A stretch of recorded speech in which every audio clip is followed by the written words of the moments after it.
هل لك سر عند الله بينك أنت وبين الله؟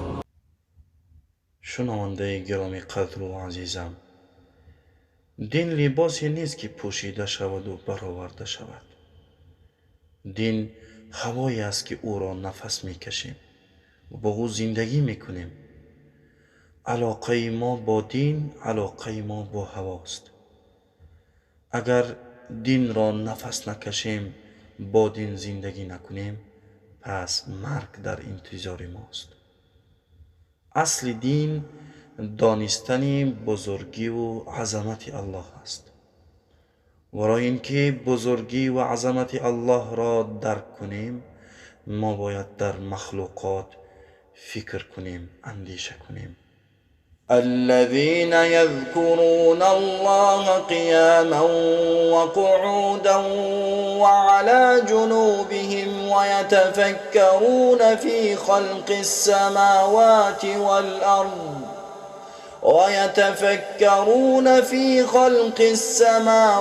والأرض ربنا ما خلقت هذا باطلا سبحانك فقنا عذاب النار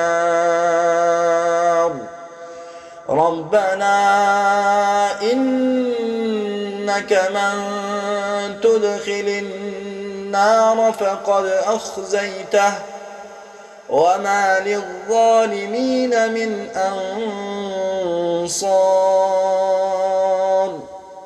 براستی در آفرینش آسمان ها و زمین و آمد و رفت شب و روز نشانه های آشکاری برای خیرتمندان است.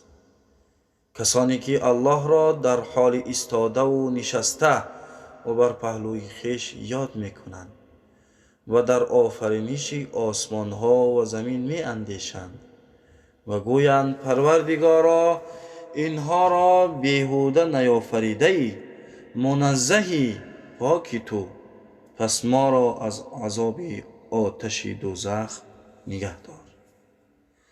وقتی در آفرینش الله فکر میکنیم، می اندیشیم، ما را در نزد بزرگی و عظمت الله روبرو میگذارد.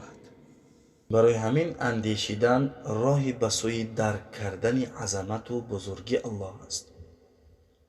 و اصل این دین دانستن بزرگی الله است. آفتاب یکی از مخلوقات الله است. آفتاب از زمین 1,300,000 مراتبه بزرگ است و مسافه بین آفتاب و زمین 1,650,000 کیلومتر است. الله اکبر، چی بزرگ است الله! بینید الله متعال در این عالم چه مخلوقات بزرگی را آفریده است. آیا بعد از فکر کردن و دیدن این آفرینش ها باز هم از الله روی گردانیم درست است؟ باز هم کبر کنیم، غرور کنیم درست است؟ فلا اقسم بمواقع النجوم و انه لقسم لو تعلمون عظیم. پس سوگند به جایگاه ستارگان و اگر بدانید این سوگند بزرگ است.